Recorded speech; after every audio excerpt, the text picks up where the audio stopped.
বান্দরবান সহ ৩ পার্বত্য জেলায় রাজার সনদ বাতিল ও বৈষম্যমুক্ত অধিকার প্রতিষ্ঠার দাবিতে ৮ দফা দাবি উত্থাপন করেছে পার্বত্য চট্টগ্রাম নাগরিক পরিষদ।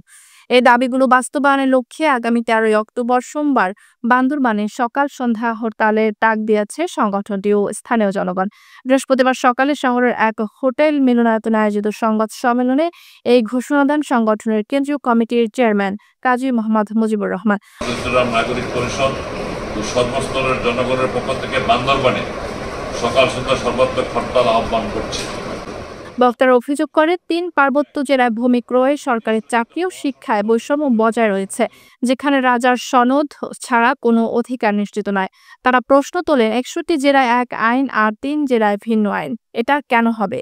সংবাদ সম্মেলনে উপস্থাপিত ৮ দফা দাবির মধ্যে রয়েছে পার্বত্য শাসনবিধি ১৯০০ বাতিল, জমি ক্রয় বিক্রয়ের স্বাধীনতা, বাজার ফান্ড প্লটের লিজ ৯৯ বছর উন্নীত করা, বন্ধ থাকা ব্যাংক ঋণ পুনরায় চালু, সেনা ক্যাম্প পুনঃস্থাপন, অবৈধ অস্ত্র উদ্ধার, সন্ত্রাস দমন এবং সকল ক্ষেত্রে বৈষম্য দূর করা। সম্মেলনে সভাপতিত্ব করেন পার্বত্য নাগরিক পরিষদের বান্দরবান শাখার সভাপতি মাওলানা আবুল কালাম আজাদ। উপস্থিত ছিলেন সাধারণ সম্পাদক মোহাম্মদ নাসির উদ্দিন, দপ্তর সম্পাদক মোহাম্মদ শাহজালাল, সাংগঠনিক সম্পাদক নুরুল আফসার সহ স্থানীয় সংবাদকর্মীরা। সংগঠনের নেতারা জানিয়েছেন, আগামী ১৩ অক্টোবর শুধুমাত্র বান্দরবান জেলায় হরতাল পালিত হবে।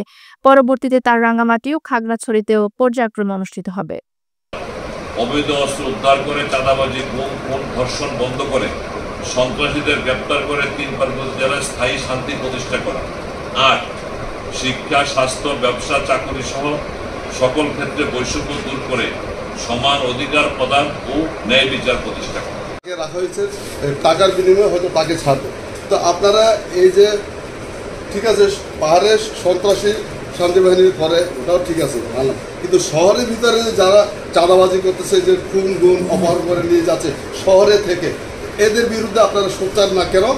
আর দ্বিতীয় প্রশ্ন হচ্ছে, আপনারা লিখছেন শিক্ষা, স্বাস্থ্য, ব্যবসায় সব ক্ষেত্রে বৈষম্য ঠিক রাখতে, তাহলে আপনারা যে উপজাতীয় কোটায় যারা ব্যবসায়ী ঠিকাদার করে তাদের জন্য সরকারের যে আপনার ইনকাম ট্যাক্স মাফ, ইনকাম ট্যাক্স যদি তাদের জন্য মাফ হয় তাহলে আপনাদের জন্য মাফ হবে না কেন?